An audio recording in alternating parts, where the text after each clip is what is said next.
Tout de suite, on parle de ce qui s'est passé avec la fuite des données pour nos données aux impôts. On va en parler avec Damien Bancal, qui est spécialiste des questions de cyberintelligence et fondateur du site zatas.com.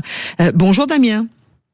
Bonjour. Alors je vais en plus rappeler la question du jour puisque ce sera le gros sujet à partir de 9h09, 9h10. Cyberattaque ou vol de nos données, voire même pirate 2.0. La question que l'on vous pose ce matin, c'est avez-vous peur d'Internet? Et vous réagissez sur la page YouTube, sur le compte X ou la page Facebook de Sud Radio. Damien, un mot évidemment sur zatas.com, ce site. C'est mon blog que j'ai créé il y a 33 ans maintenant aujourd'hui, qui a pour mission en fait de parler d'actualités liées à comprendre comment les pirates informatiques décident à un moment ou à un autre de nous nuire pour nous voler des données. En fait, c'est de faire comprendre au grand public comment s'en protéger. Alors évidemment, là on va surfer, comme on le dit maintenant, sur l'actualité, puisque le site des impôts français a été victime d'une fuite de données assez massive. Comment est-ce que l'on peut d'ailleurs comprendre qu'est-ce qui s'est passé véritablement et quelle est l'ampleur de cette fuite ?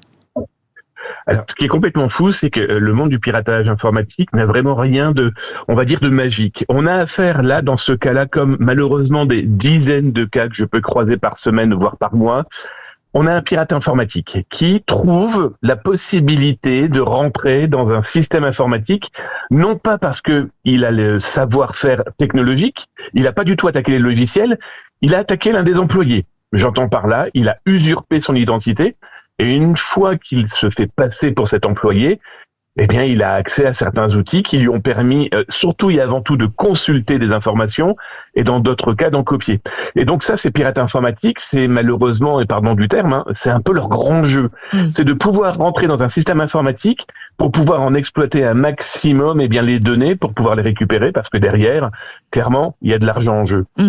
Les données qui ont été récupérées sont assez larges, puisque sur le site des impôts, on sait tout de nous.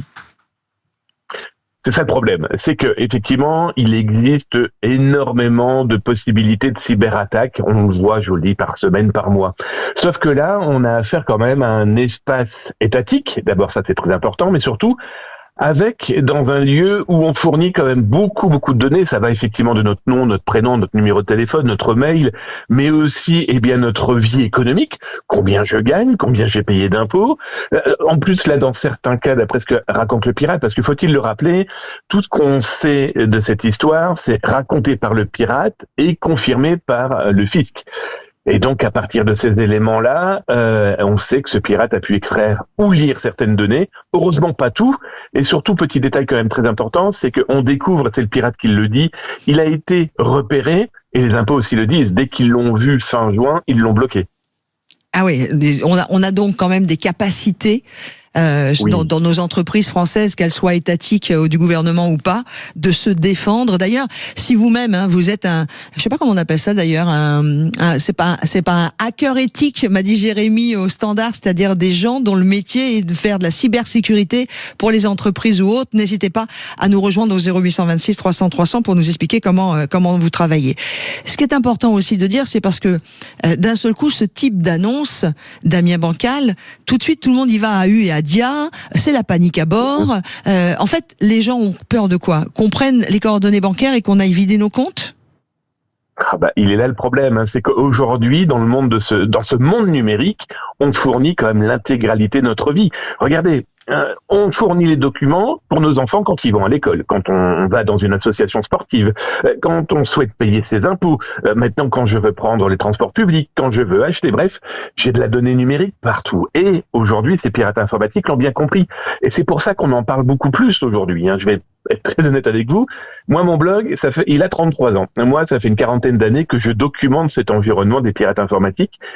Il n'y a pas véritablement de nouveauté dans les attaques, dans le nombre d'attaques. C'est juste qu'ils communiquent beaucoup plus. On est dans ce que j'appelle moi le marketing de la malveillance. Ils ont besoin de communiquer parce que comme ils ont volé de la donnée, ils ont besoin de la revendre. Oui. Et nous, qu'est-ce qu'on craint ? On craint quoi ? On craint tout simplement que ces pirates connaissent nos petits secrets ou tout simplement puissent accéder à nos données de vie personnelle, sensibles, mais bien sûr potentiellement avoir accès à nos données financières. Et à partir de ces éléments-là, on a peur que ce pirate informatique aille voir non pas au-dessus de mon épaule, mais plutôt dans mes poches. Oui, mais là, le problème, c'est que les pirates informatiques peuvent avoir beaucoup de faux. Il peut venir voir dans mes poches, mais s'il n'a pas la clé pour prendre mon argent, il peut pas se servir sur mes comptes en banque. Ah, mais vous avez complètement raison, c'est pour ça. Non, mais c'est là où vous avez complètement raison, c'est que ce pirate informatique, comme je vous le disais tout à l'heure, n'a rien, c'est pas un génie de l'informatique. Il va, à un moment ou à un autre, avoir une possibilité. Et le problème, c'est que si cette possibilité lui permet d'accéder à certaines données, il tentera d'aller jusqu'au bout. Mais il faut raison garder, il faut vraiment pas s'inquiéter non plus tout le temps. Effectivement, ils peuvent faire certaines choses, mais nous aussi, on peut se protéger. Nous aussi, on peut avoir des outils, des moyens. Rien que déjà de réfléchir à mon mot de passe, ne pas mettre un mail toujours unique partout, ne pas cliquer sur n'importe quoi. Bon, effectivement, quand on donne des informations et que c'est l'entreprise en face qui va se faire pirater, oui, mais c'est là où on peut commencer à réfléchir aussi à sa sécurité. Et comme je dis tout le temps, s'informer, c'est déjà commencer à se cybersécuriser. Ouais. Donc voilà, c'est malheureusement, c'est le jeu, vous savez, quand on était enfant, du gendarme et du voleur. Ah oui. Oui, ben voilà, c'est pas simple. C'est le jeu, ma pauvre Lucette. On a des chiffres. Maman qui dit toujours ça. On a des chiffres. On a 680 000 profils qui auraient été visés, 390 000 particuliers, 285 000 professionnels.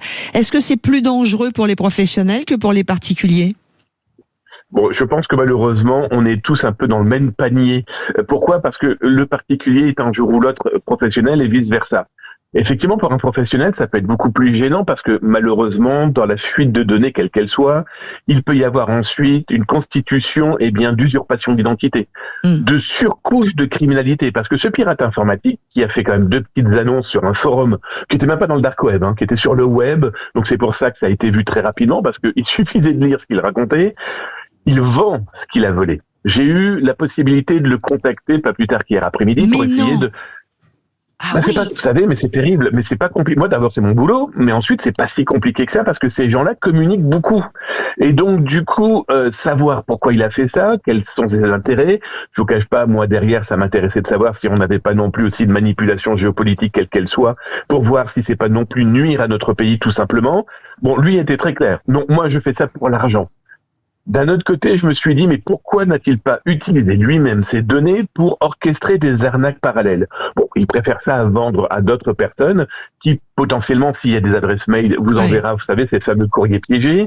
Il pourrait potentiellement, ces gens qui pourraient acheter, parce que pour le moment, il n'a rien vendu, mais ces numéros de téléphone pourraient servir à... Ça se vend combien ? Un autre escroc. Excusez-moi, Damien, mais ça se vend combien les données comme ça ?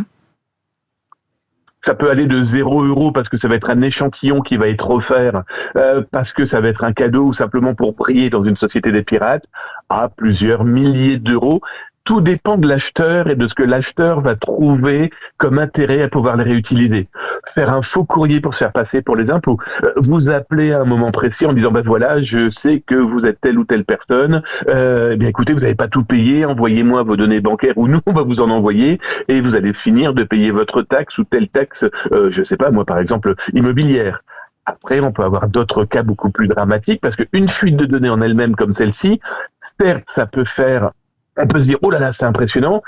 Moi, ce qui m'embête un petit peu plus, c'est l'accumulation des fuites de données qui permet à la fin, comme vous savez, les petits jeux où on colle des briques l'une sur l'autre, eh bien, une petite brique plus une petite brique, eh bien, ça peut fournir énormément d'informations sur une personne.